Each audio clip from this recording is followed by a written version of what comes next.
käsi ylhäällä. Lippuradassa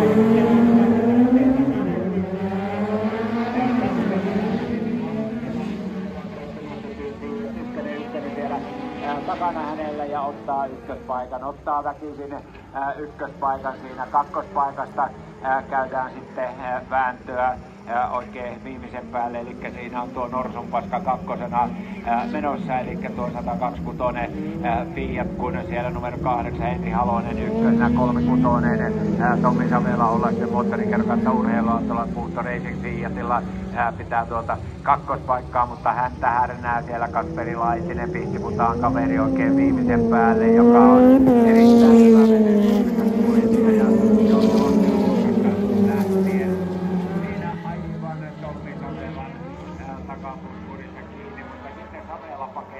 Takasuoralla taas sukkasyylärissä tuosta Kasperista, mutta anteeksi, Kasperi kuitenkin sitten. Ja nyt siellä mennään sitten vähän penkkaan, oliko se hetkinen, se taisi olla nyt sitten. No niin, taitaa olla siellä. Näin siellä nyt tosiaan tullaan ja sieltä päästiin irti. Eli se Ruuttula se oli kyllä vähän oikein harmi, mutta joka tapauksessa viimeinen kierros alkamassa ja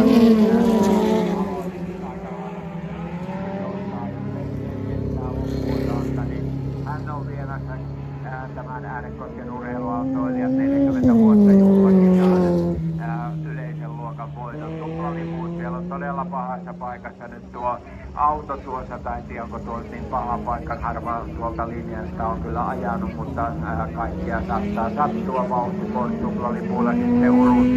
Ja nyt siellä menee Polvi siinä, Koppi Savela tuolla Norsunpaskalla, ja tuossa vähän tututtamassa vilostuksia Peidolle